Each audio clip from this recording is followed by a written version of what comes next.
Greetings and welcome to Pickled Watermelon Rinds, a guilty pleasure podcast featuring Antie Joan and Ontie, providing our zesty and marginally mature take on current events, pop culture, and trends. Now we invite you to sit back, relax, and enjoy. Well, hi, Antie Joan. How are you today? I'm good, thanks. How are you, Auntie? Oh, I am just fine, thank you. You're welcome.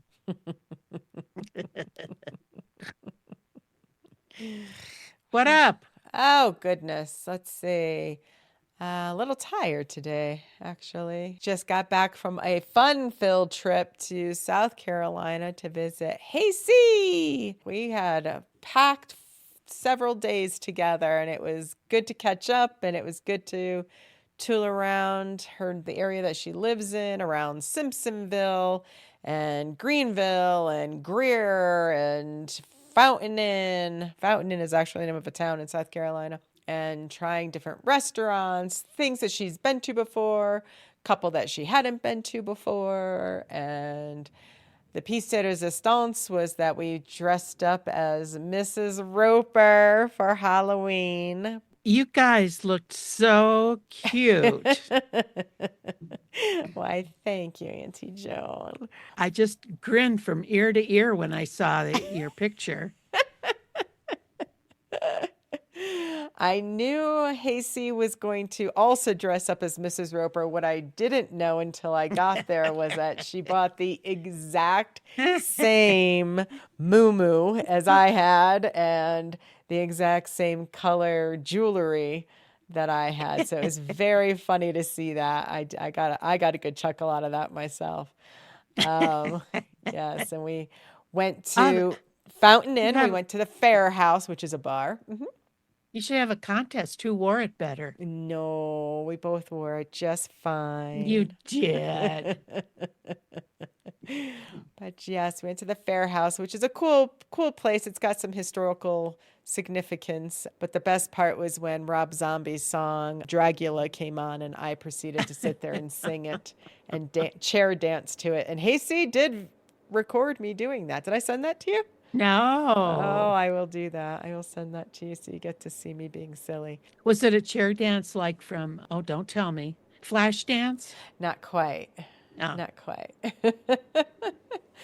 And then from there we went over and we had lunch there and kind of just hung out for a while. And then we went over to the Harris Teeter grocery that day and made people laugh and crack up at us because we were walking around with our stuff. And then we ended up at Slice, where Hasty's fiance was waiting for us and had dinner there. And that was fun. And people laughed at our stuff there. And actually the bartender, he had I think it was a baseball hat, but he had a bunch of cups on it, taped to it or whatever. So he was beer pong. And he gave us little plastic ball things to try and throw into his cup. And his cup's on his head. And I threw in, it went in the cup, it bounced right out. So that kind of sucked. Hasty's fiance actually got one in.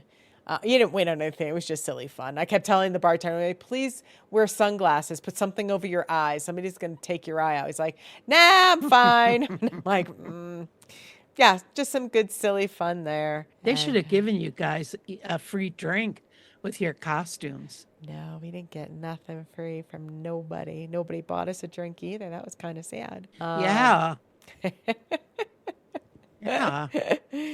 But the next day we went up to Swamp Rabbit Cafe, there's a Swamp Rabbit trail that's like 22 miles long. It's a biking trail. I guess you could walk it too.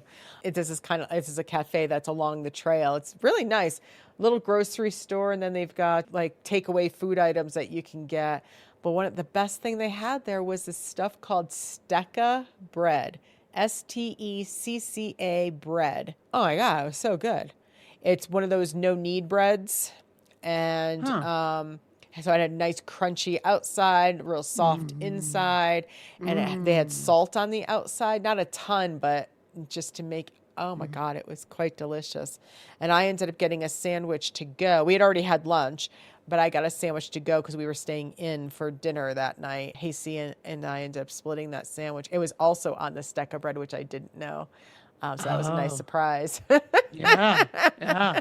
And it was delicious. And we drove through Paris Mountain. I mean, we did a lot of stuff, folks. We went through Paris Mountain, which is a mountain area, and it was, just beautiful. The fall colors. Paris Mountain, a lot of the trees had already lost a lot of their leaves, but there was still a lot of color out there for Huh. sure. Huh. So it was just a lovely drive. It was narrow roads. That was a little scary at times. It wasn't a super long drive either. It wasn't like going over like Trail Ridge Road or anything. It wasn't like that. It wasn't that long. It was a shorter trip than that, but all through the woods. It was basically a nice drive through the woods. It was very pretty. Very pretty. Nice. And another highlight was we went to the Burnt Shirt Winery in Hendersonville, North Carolina. So that's not too far from where Hasty lives, about an hour and 15 minutes or so. So we did that, and beautiful day. The winery grounds are very pretty. It was a little touching when we first got there. We had a new waitress. She didn't explain things that well. We didn't know she'd only been on the job for 2 days. But we ended up, Hasty poured on the charm and charmed her way to get the chef to come out and chat with us. And he ended up introducing us to the owner, and we chit-chatted with her for a while. So yes, it was a lovely little place. And oddly enough, I am a big stickler about how I'm not a wine connoisseur by any means. I like what I like, and I do not like Colorado wines at all. And I was very nervous and I've had some wines in Connecticut as well that are average at best. But these were respectable. I wouldn't say they were on par with California wines that I like or European wines that I like, but it was very drinkable. Very, very, very drinkable. I enjoyed. Nice. I enjoyed it more than I thought. I thought they were all going to be on the sweet. That's usually the problem. They end up being more on the sweeter side, and I'm more of a dry wine kind of person. I don't like the sweet stuff. So, but these were good. These were really quite good. And oh my God, our Brussels sprouts. Hasty and I are going to become connoisseurs of Brussels sprouts. I'll tell you that. We order them wherever we go. We thought the Matador in Greenville was the winner of the Brussels sprout challenge, but nope. Burnt Shirt Winery, because they put on some swargum to give it a little bit of sweetness that I wasn't expecting. It tasted like honey, but it wasn't, and it was delicious. Delicious. So nice and roasted with some swargum on there. Tasty. Did that sorghum have did it put a little crustiness to it or char or? Well, the char really came from more of the roasting, I would assume, than the actual swargum, but it definitely gave it a nice sweet taste, but not overly. Just a little bit in the background going, I thought it was honey. And then when the chef came out and chatted with us, because it turns out his wife is vegan and she had recommended that he not use honey. And if you use swargum, then vegans can eat this too. See, people are always thinking. It's very good. Very, very tasty. We enjoyed Well, you'll that a have lot. to find the recipe and Yes. make some. Yes. I'm going to try and replicate that at some point. That was really quite good. Oh, and we found a European cafe in Greenville that had vegan date bars as part of their baked goods that they sell. And those are very delicious as well. Actually made out really well vegan-wise there, I have to say. Some places couldn't accommodate, but for the most part, I would say, I think it was only one. And it was actually a lovely place. It kind of sucked. We weren't hungry, though, to be honest with you anyway, so it really didn't matter. But it was Paracelli Bistro in Greenville, because it's right on the river there with the little waterfall. So you could sit outside, and they had nice heat lamps, and we could sit outside and look at the waterfall. We ended up just having some wine there. And yeah. But there's more places. It was just a lovely, lovely time. We had a good time getting together. We always laugh like maniacs when we get together, and this time was no different. And yes, and it was good to see where she's living. She's really happy there. It's a nice place. Oh, good. I'm happy for her. Of course, would love her to come back to Colorado, but she's very happy where she is. So Good. yes. Good. It sounds like she's got a lovely house too. There. Yes, and her dog Sophie, what a little muffin. Oh my God, she's a Cocker Spaniel, and she is just the cutest thing you ever did see. Still a little puppyish. She's probably about 5, And so she's still got some puppy left in her, and she's just, oh my, snuggle bug, adorable.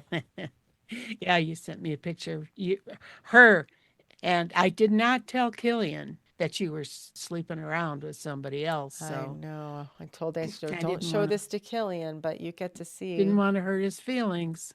And when I got back, Casey said that she went upstairs looking for me the next morning. She Oh, got used to me being there. Oh, cutie patootie. Cute. yes. Yes, because my Yeah. last night there, I woke up at 5 o'clock in the morning on the day I was leaving just to go to the bathroom. I wasn't awake yet. Well, I kind of was. I thought I was. No, I went back to sleep. But anyway, and I walked out of my room and she was sleeping on a recliner right outside my bedroom door. And I was like, oh, do you want to come in here with me? She's like, yes. And she came in and she snuggle bugged with me for a while. That was very cute. Don't you love it I do. when She's the very animals like snuggly. to sleep with you? Occasionally now, Isis will come up and sleep with me, but she doesn't do it every night. So I don't know what the deal is, but Oh, yeah. And as a matter of fact, one night she just laid on my chest. So yeah. that's cute. That's Hmm. cute. She wasn't Hmm. close enough. She had to feel your heartbeat. That's Oh, why. maybe. Yeah. She wanted a little vibration. Huh? Don't we all? No, no, I don't think so. Ah, And you, Auntie Joan, what have you been up to? yes, while you were gone, Mm-hmm. there was the Boulder Handweavers Guild show and sale. Mm-hmm. So I met Sandy B. Super fan Sandy B, Sandy B, Sandy B. Yes, and we went, and the deal with the Boulder Hand Weavers Guild is they do beautiful, beautiful work. The intricacy of the weavings that they do, and they do shawls and jackets and all kinds of stuff. And then there's others, there's people that do quilting and a lot of felting was there Mm. and felted pictures. And I think Oh. one of the more popular ones was of a fox, the head of a fox, and it Oh. was it was beautiful. With those fibers, those wool fibers, you can get such a wonderful blend, like on a real animal, Mm-hmm. where the colors kind of blend together, and it just they were beautiful. There was one that somebody did one of Bob Dylan. Yeah. Oh, and then loons. There were geese. There was a Canadian.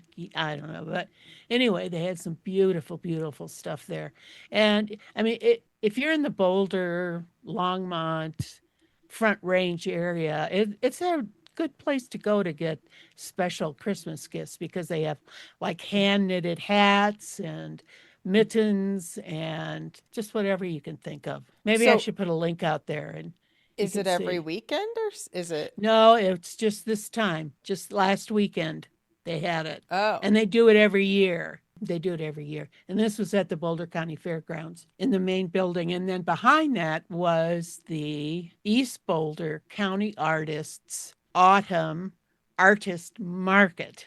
They got a Huh. better name than that. That's a They mouthful. have it abbreviated EBCA, the EBCA Autumn Artists Market.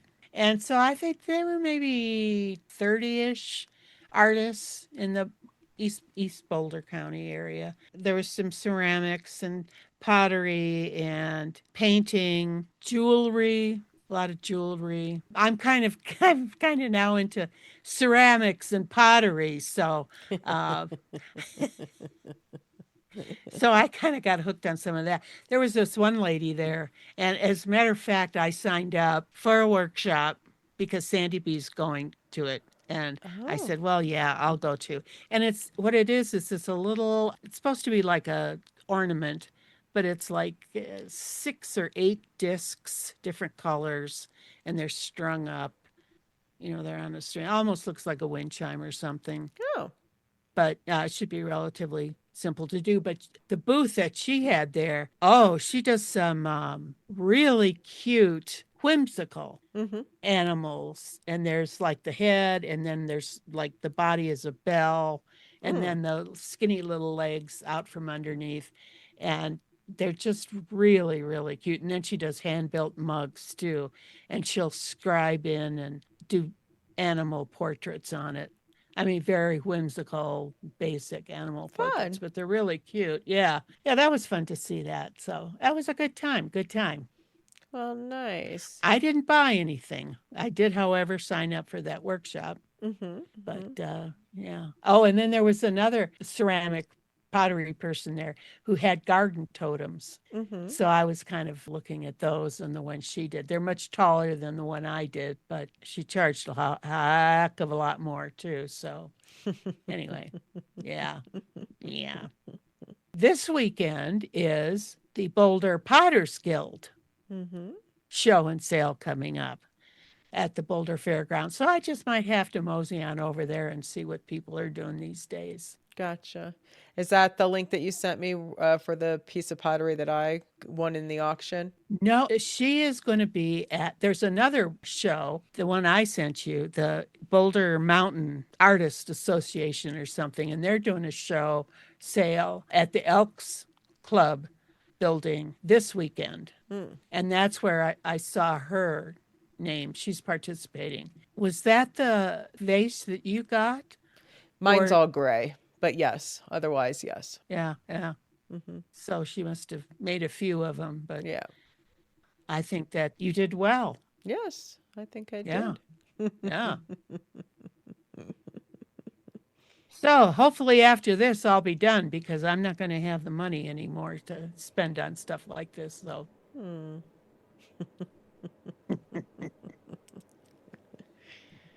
yeah, yeah. Uh-huh. And you've been watching stuff? I watched a movie. It was over 2 hours. Mm-hmm. And at the very end of it, I said what so many people have said about so many other things. Well, that's over 2 hours of my life I'll never get back. To me, it's called The Substance, and it starred Demi Moore Mm-hmm. and Dennis Quaid and Margaret Qualley. And Margaret Qualley, she is the daughter of Andy McDowell. Oh. Yeah, I didn't know that.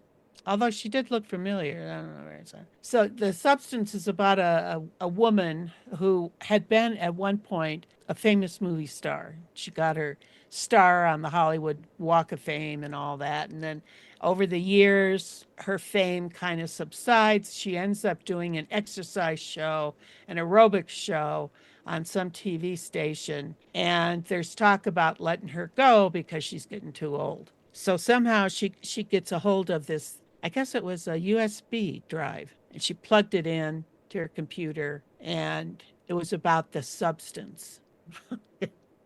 And it was all downhill from there, folks. What the substance does is it ends up there's a youthful you, and then there's a current you. And one week the youthful one gets to be out, and then they have to go to sleep, and the old one gets to go back to life. So anyway, it gets worse and worse and worse as the movie progresses. Dennis Quaid is horrible in this.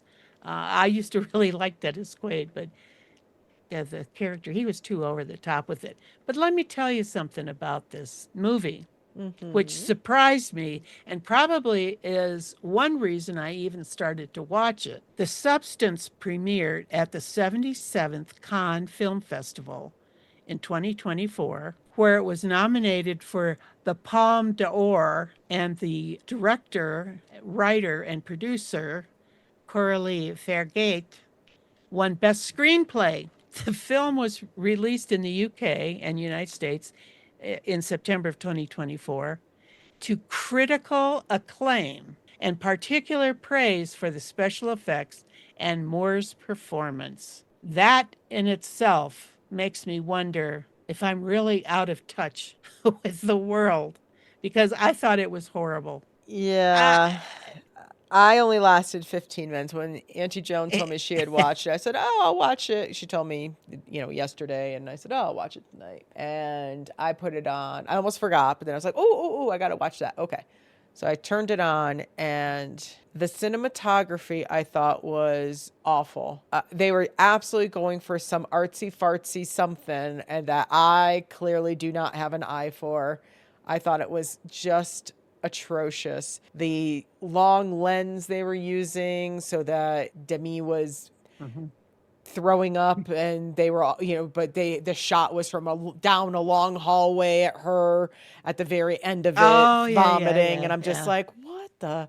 Dennis Quaid, he's eating shrimp at a restaurant, talking to Demi Moore and eating, and the close up was on his mouth eating disgusting shrimp in some kind of like remoulade sauce, and it was disgusting. I'm like, why are we watching Dennis? And the whole time he's talking, Mhm, and mhm. it was gross. And I'm like, Yeah, it whose was. brainiac fucking idea was it to freaking film a close up of him eating this shit? It was awful. I hung in there, like I said, for 15 minutes. I tried, and I'm just like, if this is how the cinematography is going to be throughout this whole movie, and it was out there for the whole first 15 minutes, I'm like, I can't do this. There's no way I can do this movie. So I shut it off. And that was that. Well, you were smart to do it. I mean, you know, you didn't give him the 2 hours and No. 15 minutes or whatever. Mm-mm. It's supposed to be about a commentary on how looks and our body and all that is so important to society or what have you. And yeah. So for me, for my And 15 minutes, it was a huge 2 thumbs down. well, did you see the part where the young Demi No, does the, oh, you didn't see her at all? no. You didn't see when she was created, when she arose? Oh, Although I think they were gosh. doing little clips of that between Dennis Quaid chomping on his grossness. Maybe they were like it wasn't like a big scene of it. It was more like little clips of like a little peek Oh, into her doing that. So Demi goes into the bathroom totally naked. yeah, no, I did not see this. Okay, okay. And that's where the young one appears. Oh, And that in itself is kind of reminiscent of Alien. was it Annie McDowell's daughter that played the young Demi Moore? Yes, yes, yes. Ah, gotcha. Yeah, yeah. No, I didn't. I never saw any Yeah, of that. and they really focused a lot on the bodies.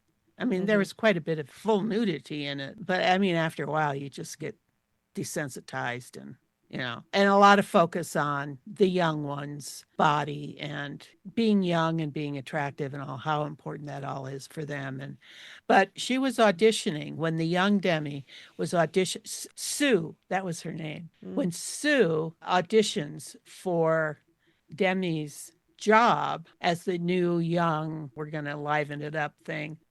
Where was I going with this? I don't know. I don't know. Oh, so when she was auditioning, before the person who auditioned before her, Dennis Quaid and the other guy or two guys that were with him who were watching the audition said, well, she had a good voice, but, too bad her nose was there, or her nose was in the wrong place, or something. I don't know, something like that.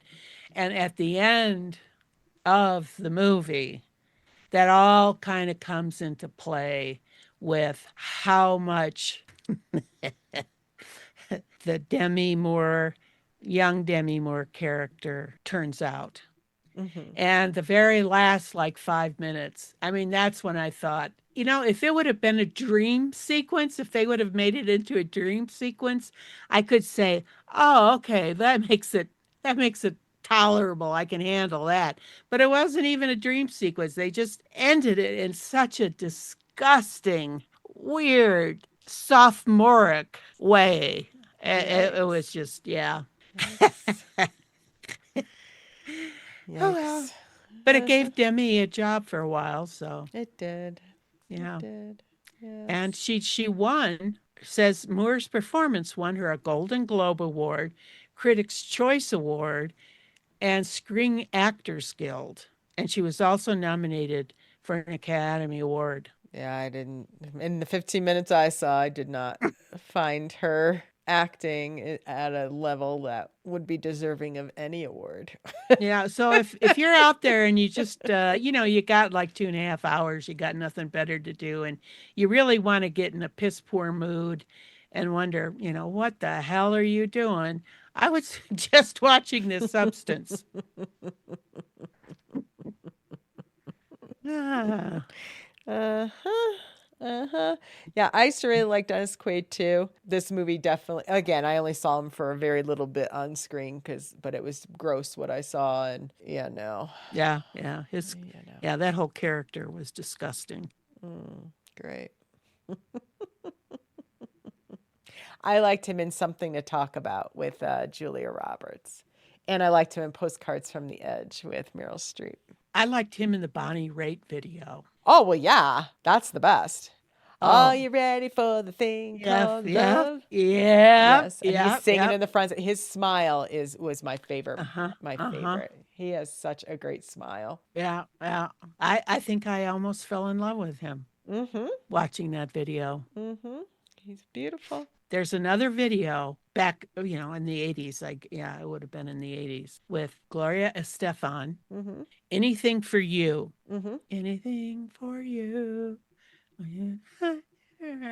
And there's this guy. Oh my God. He pulls up in with a motorcycle, and he walks into this bar to meet her because obviously they're there to meet for an evening. They Mm-hmm. know each other. They obviously dating. And oh my gosh. Oh my gosh. He was to die for.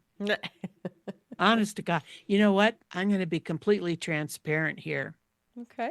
About 3 years ago, I think I actually looked up the video and I could find information about him. That's only 40 years ago. He's probably not quite what he was before, but then who is? So, Indeed. yeah.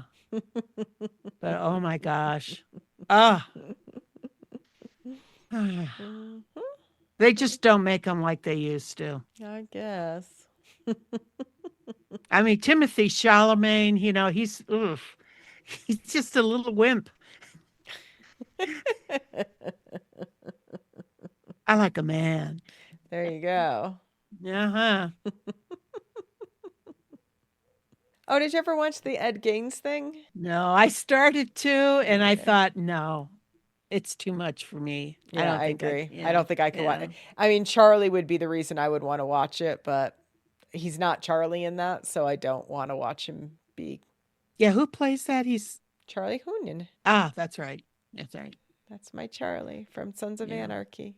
Yeah. Beautiful. Yeah, no, I thought, no, I don't think I want to go there. Yeah.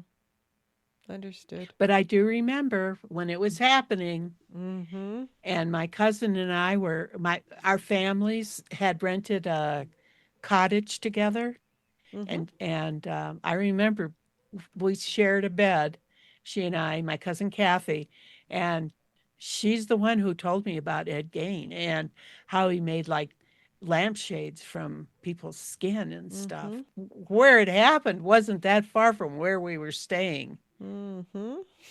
In good old Wisconsin. Mm-hmm. Say what you want about Wisconsin, but they go for more than just beer, brats, and cheese. Yeah. Yeah, between him and Jeffrey Dahmer, and yeah, It's a breeding ground. I would think so. Yeah, maybe it's the Polish sausage that kind of gets people going. Maybe. That's what she said. All right, Auntie Joan. Anything else for our listener today? No, I don't think so. I think I'm finished. All right.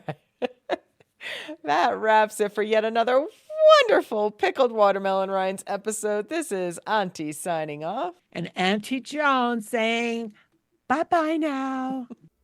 We thank you for listening, and remember, When life eats away at your core, make pickled watermelon rinds.